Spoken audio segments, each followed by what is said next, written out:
Well, this is great to be able to sit and talk to you a little bit about my memories of my relationship with Cypress Bible Church. This is an interesting year because we're celebrating the 50th anniversary of Cypress Bible Church. It's also remarkable that the church that founded this was called Spring Branch Community Church. I was pastoring Spring Branch Community Church, and we had some people move out this way and say they wanted to form a church, and I helped them get going, and we formed Cypress Bible Church as a mission church from Spring Branch Community Church. Now, Spring Branch Community Church later moved from Long Point Road in Spring Branch over to right off of the freeway, and it's now called Bridgepoint Bible Church, and it's celebrating its 90th birthday this year. In fact, I just recently attended their 90th anniversary celebration. So I get to celebrate with two of my churches that I have been a part of over the years. One 90 years old and the other one 50 years old. But I'm not 90 yet, I'm only 84. Now, let me tell you a little bit about my relationship with Cypress Bible Church historically. We had a group in the church that moved out to the Cypress area, and they said they'd like to get a church going, and so I helped them get the church going. I'd already tried to start a church, and we got one going up in Spring Bible Church, and we're trying to get some folks to cooperate and pull this one together at the same time.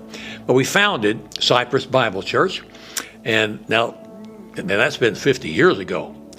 And I didn't pastor the church at that time. I was just pastoring another church. Since that time, I left Cypress Bible Church, left Spring Branch Community Church, and then went to do ministries in different places at different times. Over the years, I worked as the president of a college in Colorado Christian University, and also spent the last 30 years still working with a ministry called East West Ministries, which is an international organization, as a missionary. And Cypress Bible Church has been one of my major supporting churches over the years. I'm now on what's called emeritus status with them, part-time, retired kind of thing.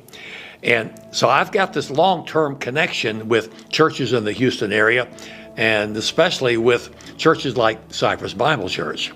Well, my connection with Cypress Bible got a lot more deep at one point. I had left a ministry of teaching people and running a school in Colorado to start working, once the Iron Curtain came down, to start working in Russia. And I connected with a ministry that had been slipping behind the Iron Curtain and doing Bible training and distributing Bibles over the years. And I connected with them to do some training for them in Moscow.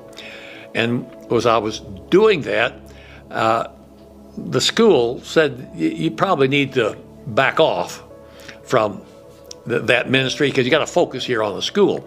So a guy named Bill Bright recruited me to come on staff with Campus Crusade for Christ. And I said, okay, I'll join Campus Crusade to work over in Russia. So I did that, and then Bright called me in one day and said, I apologize, the project I recruited for you, we called off on. So I'd moved to Florida for a year or two to be with him, and then my friend that I had worked with briefly in Russia, a guy named John Mazel, said, we're taking our ministry that was slipping behind the Iron Curtain, we're forming a new one. And we're going to do a whole lot of church planting and training in the former Soviet Union, and we're going to call it East West Ministries.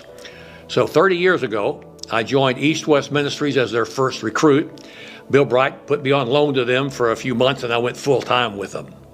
And I've been with them ever since.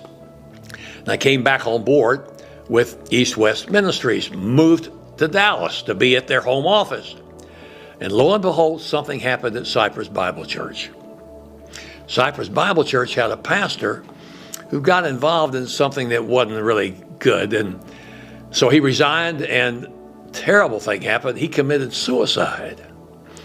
And in the middle of all that, I had met the pastor once or twice and tried to encourage him during the difficult time by emails, and then found out that he'd passed away. And then someone contacted me from Cypress Bible and said, well, I come down and preach on Sundays when I'm in the country.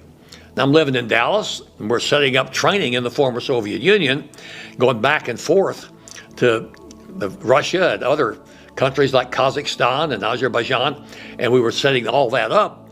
And this church asked me to fill in on Sundays. So I came down from Dallas and preached, and then they said, would I become the pastor?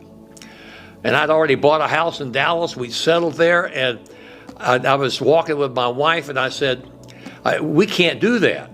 We've got to pour ourselves into this ministry. And Linda said, Joe, the Lord's calling me to Cypress Bible Church to work with women.